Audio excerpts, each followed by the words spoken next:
Hello అందరికీ నమస్కారం. ఎలా ఉన్నారు? అందరు బాగుండాలి, అందులో మనం ఉండాలి. ఈరోజు మనం ఒక ప్రత్యేకమైన స్పెషల్ కర్రీ తయారు చేద్దాం. క్రిస్పీ కారపూస కూర.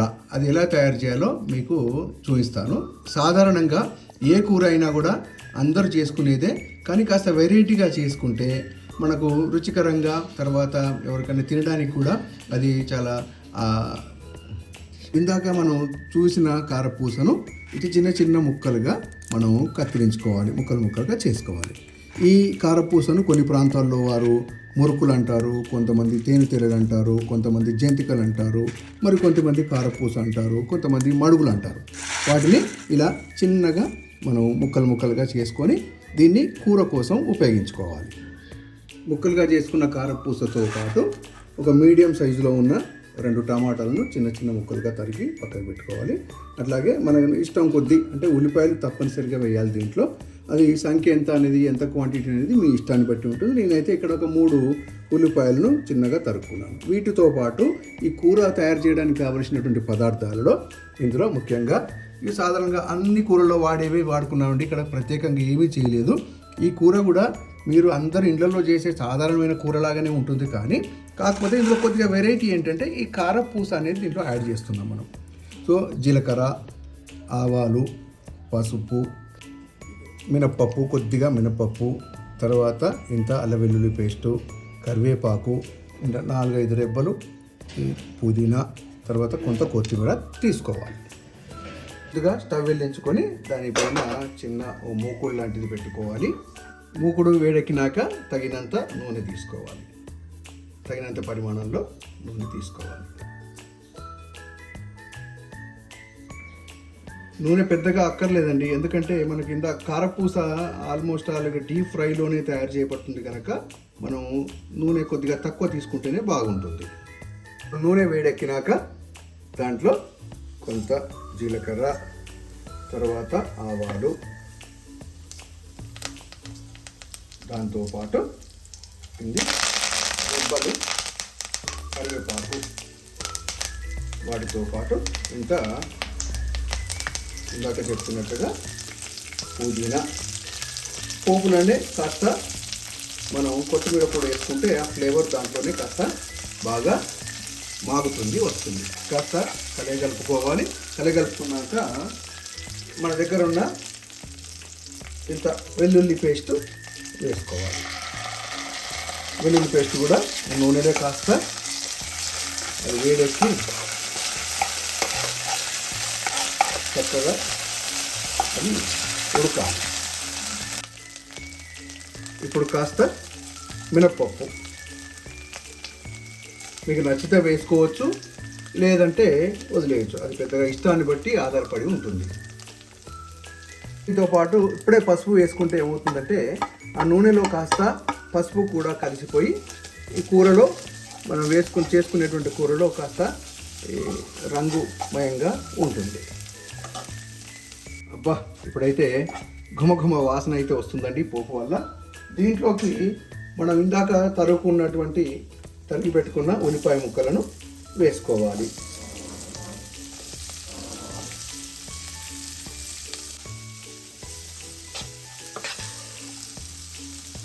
ఇలా చక్కగా ఈ పోపు అంతా ఉల్లిపాయకు పట్టేలాగా కలుపుకొని ఒక 2 నిమిషాలు మాగేలా చూడాలి. మూత పెట్టి ఒక 2 నిమిషాలు చూద్దాం. ఇప్పుడు మగ్గాయో లేదో చూద్దాం. ఉల్లిపాయలు మూత తీసి చూద్దాం.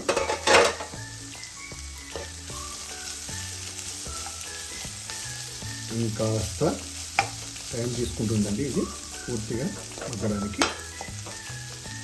సో సహజంగానే ఉల్లిపాయల్లో నీరు ఉంటుంది కనుక ఈ నీటితోనే వాటితోనే ఇది కాస్త మెత్తగా మగ్గుతుందండి.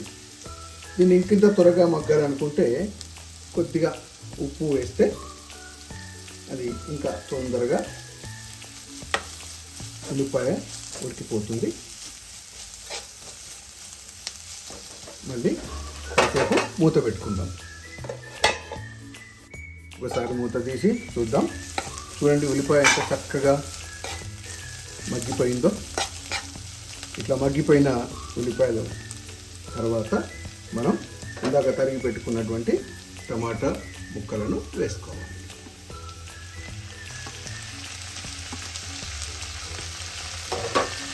వేసుకొని వాటిని కాస్త కలియగలపాలి.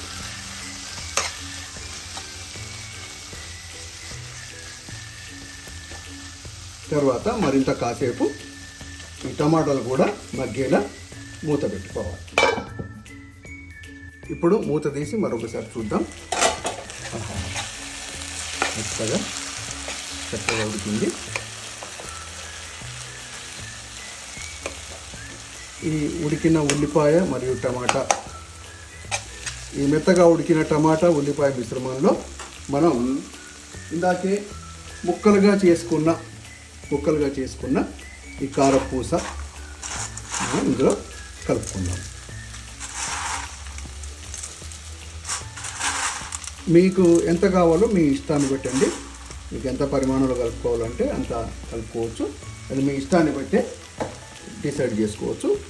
దీన్ని మనం ఈ మిశ్రమంలో కాస్త చక్కగా టమాటా ఉల్లిపాయలు మరియు ఈ పోపు అంతా కూడా పట్టేలా కలుపుకుందాం. చక్కగా కలుపుకుందాం. సాధారణంగా ఈ కారపూస పండుగలకు మనం చేసుకుంటుంటాం. చివరిగా మొత్తం రోజువారీగా తిన్నప్పుడు పిల్లలకు కానీ మనకు కానీ కాస్త బోర్ వస్తుంది. వరుసగా తినడం వల్ల బోర్ కొడుతుంది. అందులో కాకుండా లాస్ట్గా చివరిగా మిగిలినంత కూడా ముక్కలుగా ఉంటుంది. ఆ ముక్కలుగా ఉండడం కాకుండా వాటికి బాగా నూనె పట్టి ఉంటుంది కనుక వాటిని పిల్లలు తినరు, మనం తినలేము. బాగా నూనెగా ఉంటుంది కనుక అలాంటి దాన్ని వేస్ట్ చేయకుండా ఇట్లా మంచి క్రిస్పీ టమాటా ఉల్లిపాయల మిశ్రమంతో కలిపినటువంటి కారపూస కర్రీని చేసుకుంటే రుచికరంగా ఉంటుంది కనుక అందరూ తింటారు. ఇప్పుడు ఈ కారపూస మనం వేసాం కనుక దీనికి మిగతా అదంతా పట్టేలా కాసేపు 2 నిమిషాలు మూత పెట్టి ఉడికిద్దాం. ఈ కారపూస ముక్కలు ఆల్రెడీ డీప్ ఫ్రై చేయబడినాయి కనుక దీన్ని మనం పెద్దగా ఎక్కువ సమయాన్ని తీసుకోకుండానే మనం కలుపుకొని దీంట్లో తగినంత ఎవరెవరి వాళ్ళ యొక్క ఇష్టాన్ని బట్టి కొద్దిగా ఎక్కువ కారం తినేవాళ్ళు కాస్త ఎక్కువ మోతాదులో కారపొడి, తక్కువ తినేవాళ్ళు తక్కువ మోతాదులో కారపొడి వేసుకొని దీన్ని చక్కగా కలుపుకోవాలి.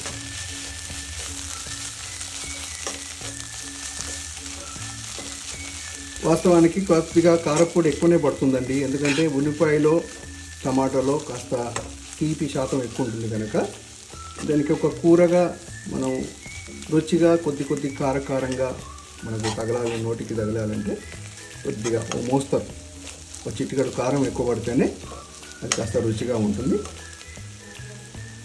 దీంట్లోనే కాస్త ఉప్పు కూడా ఇందాక వేసాం కదా, ఉప్పు మళ్ళీ అప్పుడు కొద్దిగా వేసాం కనుక ఇప్పుడు సరిపోయేంతగా ఉప్పు వేసుకొని మళ్ళీ ఒకసారి మూత పెట్టుకుందాం. ఇప్పుడు మూత తీద్దాం. ఒకటి మనం గుర్తుంచుకోవాల్సింది ఏంటంటే కారపూస వేసినాక ఎక్కువసేపు ఆ టమాటా మరియు ఉల్లిపాయల మిశ్రమంలో ఎక్కువసేపు ఉంచకూడదండి. ఎందుకంటే ఉంచినట్లయితే అది శనగపిండి బియ్యం పిండితో కలిసినటువంటిది కనుక కారపూస అది మెత్తగా మారే అవకాశం ఉంది. మనకు క్రిస్పీగా కావాలి కనుక జస్ట్ ఏదో అట్లా కారం ఉప్పు ఇదంతా పట్టేంత వరకు మాత్రమే దాన్ని మనం కాసేపు ఒక 30-40 సెకండ్ల కంటే ఎక్కువగా ఉడకకుండా దాంతోపాటు కలవకుండా వెంటనే మూత తీసేయాలి. సో ఇలా ఇప్పుడు అయిపోయిందండి, ఇది దాదాపుగా అయిపోయింది కూర. దీంట్లోకి మనం మీ ఇష్టం అండి, మీకు నచ్చినట్టుగా ఇంత ధనియాల పొడియో లేకపోతే ఏమైనా మసాలా పొడి ఉంటేనో వేసుకోవచ్చు. మేము దాదాపుగా ఎక్కువగా ప్రతి కూరలో కూడా ధనియాల పొడి వేసుకుంటాం, దాంతోపాటు మెంతి పొడి కూడా వాడుతుంటాం కనుక ఇక్కడ మసాలా పొడి కంటే మేము ఈ ధనియాల పొడి మరియు మెంతి పొడి వేసామండి. వేసి ఇదంతా కూడా సమానంగా కలిసేట్టుగా చక్కగా కలియబెట్టుకొని కూర అంతటికి ఈ ధనియాల పొడి మెంతి పొడి వ్యాప్తించేలా దీన్ని కలియబెట్టుకొని దీంట్లోకి మనం పక్కగా పెట్టుకున్నటువంటి కొద్దిగా కొత్తిమీర ఎక్కువ వేసుకుంటే నిజంగా ఏ కూరకైనా కూడా కొత్తిమీర దట్టించినప్పుడే దాని యొక్క గుమగుమ కానీ దాని రుచి కానీ మారుతుందండి. ఎన్నున్నా నాకైతే కొత్తిమీర పడితేనే కూర సంపూర్ణం అనిపిస్తుందండి, లేకపోతే దానికి అసంపూర్ణమే. అది కూడా నాకు ఇది పెద్ద పెద్దగా ఉంటేనే నచ్చుతుందండి, చిన్న చిన్న ముక్కలుగా కాకుండా. ఎందుకంటే తినని వాళ్ళు ఉంటే ఈజీగా దాన్ని ఏరి పక్కకు పడేయచ్చు, తినేవాళ్ళు ఉంటే పూర్తిగా దాన్ని ఆ రుచిని ఆస్వాదించవచ్చు. జీవ ఒక్కొక్కరికి ఒక్కొక్క జీవ ఉంటుందండి. అందులో ఇదో రకం. కొద్దిమంది కరివేపాకు వాడతారు ఎక్కువగా, కొద్దిమంది కొత్తిమీర వాడతారు, కొంతమంది ఏమో ఎక్కువగా పుదీనా వాడుతుంటారు, కొద్దిమంది పుదీనా వాడరు, కొద్దిమంది కొత్తిమీర వాడరు, కొద్దిమంది కరివేపాకు వాడరు. కానీ నేనైతే అన్నీ వాడతానండి. ఇంతేనండి. ఇప్పుడు ఇలా కలుపుకున్నాక ఘమఘమలాడే కరకరలాడే కారపూస కూర రెడీ. మీరు కూడా ఒకసారి మీకు ఇంట్లో కూడా మిగిలితే కారపూసని ఇందాక చెప్పినట్టుగా కారపూస మిగిలినట్లయితే, బోర్ అనిపించినట్లే ఊరికే ఒట్టి కారపూస తింటే ఇబ్బంది అనిపిస్తే, ఏ కూరలు ఇంట్లో లేకపోతే ఈ ప్రయోగం చేసి చూడండి. ఇది అన్నంతో పాటే కాకుండా మనం ఊరికే మామూలుగా కూడా దీన్ని ఒక గిన్నెలో వేసుకొని కూడా తినొచ్చండి. అన్నంతో పాటు కాకుండా మామూలుగా మసాలా ముంతపప్పు అంటారు చూడండి, ఎక్కువగా మసాలా ముంతపప్పులాగా దీన్ని కూడా ఇట్లా తింటే బాగా బేషుగ్గా రుచిగా ఉంటుంది. ఏమంటారు? మీరు కూడా ప్రయత్నం చేయండి. మీ నచ్చితే మా ఛానల్ను లైక్ చేయండి, షేర్ చేయండి, సబ్స్క్రైబ్ చేయండి, కామెంట్ చేయండి. Thank you very much.